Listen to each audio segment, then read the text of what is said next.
Assalamu alaikum. Now we are going to start chapter number 8, product, service and brand building customizable value.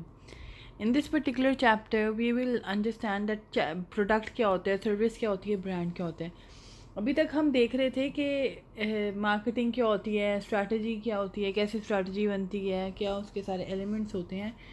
Now, from now onwards, we will enter to the tactical tools that marketers इस्तेमाल करते हैं, जिनको अपनी strategies को implement करने के लिए और अपने customers को value deliver करने के लिए.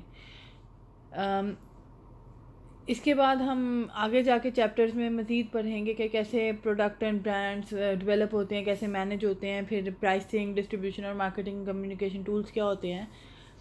तो सबसे पहले इस प्रोडक्ट का जो चैप्टर का नाम स्टार्ट हो रहा है वो प्रोडक्ट से हो रहा है. तो प्रोडक्ट क्या होता है, ये सबसे बेसिक और फर्स्ट चीज़ है when you are doing the marketing consideration. पर वैसे तो ये सवाल बहुत इजी लगता है कि what is a product, but it is not as simple as it seems to be. So first of all, in this chapter we will see that what is a product, then what are product and service decisions, then branding strategy, building strong brand and service marketing. Starting off with the very first thing which is okay, तो फिर ये हमसे मिल गया है कि product क्या होता है. प्रोडक्ट इज़ समथिंग दैट कुछ भी ऐसी चीज़ जो आपको मार्केट में आपकी अटेंशन या acquisition, use or consumption that might satisfy a want or need is known as product. Product हो सकता है शैम्पू, कंडीशनर हो गए,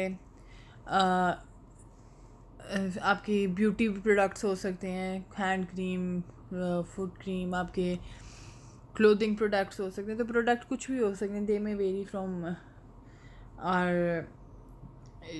from the different needs and different industries. Service क्या होती है? सर्विस एक ऐसी एक्टिविटी है या ऐसा एक आप ऑफ़र कर रहे होते हो एक बेनिफिट या satisfaction to your customer which is not tangible, जो इनटेंजिबल होती है और ना इसकी ऐसी कोई ओनरशिप ज़ाहिर होती है. आप सर्विसेज दे रहे होते हो. इज़ एन एक्टिविटी और benefit that one party can offer to another that is essentially intangible and does not result in the ownership of anything.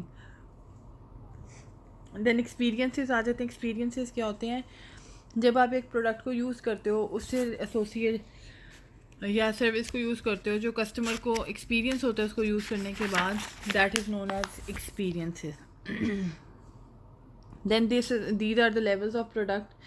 इसमें सबसे पहले कस्टमर वैल्यू आ जाती है. एक्चुअल प्रोडक्ट का ब्रांड नेम क्या है, फीचर्स क्या है, उसका डिज़ाइन क्या है, पैकेजिंग क्या है, क्वालिटी लेवल क्या है. जब आपको ये चीज़ें पता चल जाती हैं उसके बाद आप ये देखते हैं कि आफ्टर सेल सर्विसेज क्या क्या देगा, वारंटी है कि नहीं है, प्रोडक्ट सपोर्ट कितना है, delivery and credit etcetera etcetera आ जाती हैं बातें. अब प्रोडक्ट या सर्विस को क्लासीफाई किया जा सकता है डिफरेंट एलिमेंट्स में. सबसे इसकी दो पार्ट्स हैं. सबसे पहले है consumer products and second is industrial product. Consumer product क्या होता है? कंज्यूमर प्रोडक्ट होता है जब जो प्रोडक्ट है या सर्विस है वो फाइनल कंज्यूमर अपनी कंजम्पशन के लिए, अपने यूज़ के लिए जब लेता है, it is known as consumer product. इसको मज़ीद आप क्लासीफाई कर सकते हैं. इसको मज़ीद आप वो डिसे पार्ट्स में डिवाइड कर सकते हैं. सबसे पहले इसका पार्ट है convenience product, shopping product, speciality products and अनसॉर्ट products. Convenience products वो प्रोडक्ट्स होते हैं जो कंज्यूमर या कस्टमर जो है यूजुअली उसको बहुत ज़्यादा जल्दी ले रहा होता है या इमीडिएटली ले रहा होता है और उसमें मिनिमल कंपैरिजन होता है. आप ज़्यादा कंपैरिजन नहीं कर रहे होते एंड बाइंग एफर्ट इतनी कोई ख़ास नहीं होती. जैसे न्यूज़पेपर हो गया, कैंडी हो गई, फास्ट फूड हो गया, या आपका कोई मैगज़ीन्स हो गई, लॉन्ड्री डिटर्जेंट हो गया, सॉल्ट हो गया, एट्सेट्रा एट्सेट्रा, मसाले मसूले हो गए. शॉपिंग प्रोडक्ट्स आ जाते हैं. शॉपिंग प्रोडक्ट्स जो हैं ये वो हैं दोज प्रोडक्ट्स जो और सर्विसेज जो consumer compares carefully and before buying it. वो डिफरेंट एलिमेंट्स या वेरिएबल्स को देखते हैं कि व्हाट इज़ द सूटेबिलिटी और क्वालिटी और price and style while buying this. इसमें शूज़ की एक एग्जांपल है, फर्नीचर की, यूज्ड कार्स के, अप्लायंसेस हैं. So you try to shop it bit wisely than the convenience product. Then comes the specialty products. These are those products or services which have unique characteristics or brand identification. For this there is a significant group, कोई special group होता है जो buyers जो willing कर रहे होते हैं कि इसके लिए हम परचेज एफर्ट करें, इसको लेने के लिए हम कोशिशें बनाएं अपनी. इसके एग्जांपल में आ जाते हैं high and electronics, specialist medical services, designer clothes and expensive cars. कि स्पेशलिटी के नाम से ही पता चल रहा है कि कोई स्पेशल प्रोडक्ट होगा जो स्पेशल बायर ही ख़रीदेगा, हर बंदा नहीं ख़रीद सकता. जिस तरह फॉर एग्जांपल लैम्बोर्गिनी गाड़ी है, BMW गाड़ी है, ये हर दूसरा बंदा नहीं ख़रीदेगा. जिसके कोई शौक़ या कोई औकात मैच करती होगी उससे, तो वही ख़रीदेगा. Coming forward to the unsought products वो प्रोडक्ट्स होते हैं जिनके बारे में यूजुअली आपको या तो पता नहीं होता या आपको पता होता है तो लेकिन फिर भी आप इसको इतना कंसिडर नहीं कर रहे होते कि आप ख़रीदें. फॉर एग्जांपल जैसे लाइफ इंश्योरेंस होगी आपकी, या प्री परचेज फ्यूनरल सर्विसेज हो गई. अब हम में से कोई भी अपने जनाजे की पहली चीज़ें तो ख़रीद के नहीं रख सकता, या ब्लड डोनेशंस हो गए एट्सेट्रा एट्सेट्रा. ये एक आप लोगों का चार्ट दिया हुआ है आप लोगों की बुक में, जिसमें market consideration for consumer products होती हैं, जिसमें कस्टमर बाइंग बिहेवियर आ जाता है कि उसका बाइंग बिहेवियर क्या है, प्राइस डिस्ट्रीब्यूशन आ जाती है, प्रमोशन कैसी चल रही है, और एग्जांपल्स नीचे दी हुई हैं. So you can go through it, it's easy.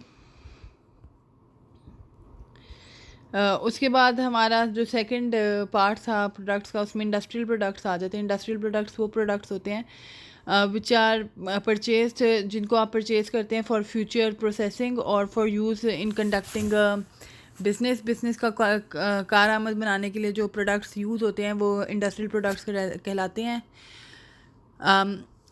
Consumer product में और इंडस्ट्रियल प्रोडक्ट में डिफरेंस जो है वो ये है कि आपका पर्पस क्या होता है जब आप ख़रीदते हैं. जिस तरह एक कंज्यूमर जो है वो लॉन मोवर ख़रीदेगा for to use around the home, ठीक है, तो जो उसका लॉन मोवर है इट्स अ कंज्यूमर प्रोडक्ट. पर जब वही कंज्यूमर वो बाय करे सेम वही लॉन मोवर, जो लॉन मोवर है वही चीज़ ख़रीदे लैंडस्केपिंग बिजनेस की लिए, बिज़नेस के यूज़ के लिए, तो वो इंडस्ट्रियल प्रोडक्ट हो जाता है. इसकी 3 फर्दर आगे टाइप्स हैं. सबसे पहले आ जाती है कैपिटल आइटम्स, उसके बाद आ जाती है हमारे पास materials and parts and supplies and services. Capital items जो मेन आइटम्स होती हैं, जो कैपिटल होता है while when you start the business या आपको प्रोडक्शन और ऑपरेशंस में काम करने में हेल्प करती है, it's known as capital items. Are the industrial products that add in the buyers production और ऑपरेशंस, जैसे building, factories, offices, fixed equipments हो गए, जनरेटर्स हो गए, एलिवेटर्स हो गए, मशीनरी होगी, एट्सेट्रा एट्सेट्रा. फिर आ जाते हैं मटेरियल एंड पार्ट्स, वो रॉ मटेरियल्स या ऐसे manufactured materials and component parts usually sold directly to industrial users. Raw material में आ जाता है फ्रूट, वेजिटेबल, कॉटन, कोई मसाला जात. मैन्युफैक्चर्ड मटेरियल में आ जाता है iron, yarn, cement. Component parts में आ जाते हैं small motor, tyres, etcetera etcetera. Thread भी आ सकती है. सप्लाईज़ एंड सर्विसेज में आ जाते हैं कि जो सप्लाईज़ हैं आपके या सर्विसेज हैं आप कौन कौन सी ले रही हैं while doing the industrial stuff.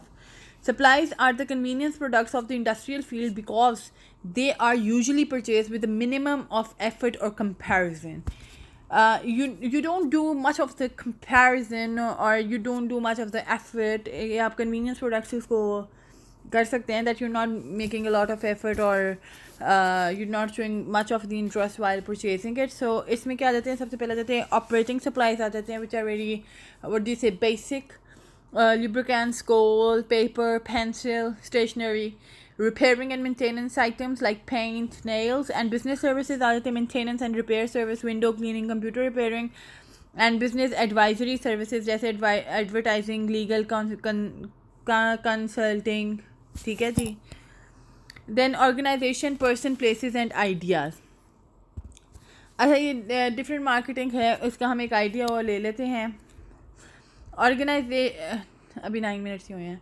Organisational marketing क्या होती है? It consists of activities undertaken to create, maintain और change attitudes and behaviours of target customers, consumers towards an organisation. एक आप क्या करते हैं, कैसी एक्टिविटीज़ करते हैं, जिन एक्टिविटीज़ का जो काम है वो ये है कि आपकी एक ऐसी इमेज या आपकी एक ऐसी परसेप्शन कंज्यूमर के, जो आपके टारगेट कंज्यूमर हैं उनकी नज़र में, उनकी परसेप्शन में बनाए कि उनके एटीट्यूड आपके प्रोडक्ट के हवाले से चेंज हो जाएं. Excuse me. Then comes the person marketing. Usually person marketing की होती है कि ऐसे activities undertaken to create, maintain or change attitudes and behavior of target consumers towards particular people. कुछ लोगों की तरफ उनके रवैयों को बदलने के लिए जो किए जाते हैं steps, that is known as person marketing. इसमें आप हमारे सियासी शख्सियात की कर सकते हैं एग्जांपल, जैसे कोई इनका कारनामा पकड़ा जाता है या कोई एक्ट्रेसेस होती है, उनका कारनामा पकड़ा जाता है, उसके बाद वो हज उम्रे में पाई जाती हैं और माफ़ियाँ और तौबा कर रही होती हैं. खैर इनके पर्सनल है, जस्ट फॉर एग्जांपल दी थी. प्लेस मार्केटिंग आ जाती है कि ऐसे एक्टिविटीज़ जो क्रिएट, मेंटेन या चेंज एटीट्यूड करें एक पर्टिकुलर प्लेस की तरफ. और सोशल मार्केटिंग आ जाती है is use of commercial marketing concepts and tools in programmes design to influence individual behaviour to improve their well being and that of society. जिस तरह smoking kills, don't use drugs, वो एक एहसास वालों का ऐड आता था. तो डिफरेंट ऐसी मार्केटिंग करना जिसमें सोसाइटी की बेटरमेंट हो. So this was all for today. I hope आप लोगों को समझ आई होगी एंड खुदा हाफिज़.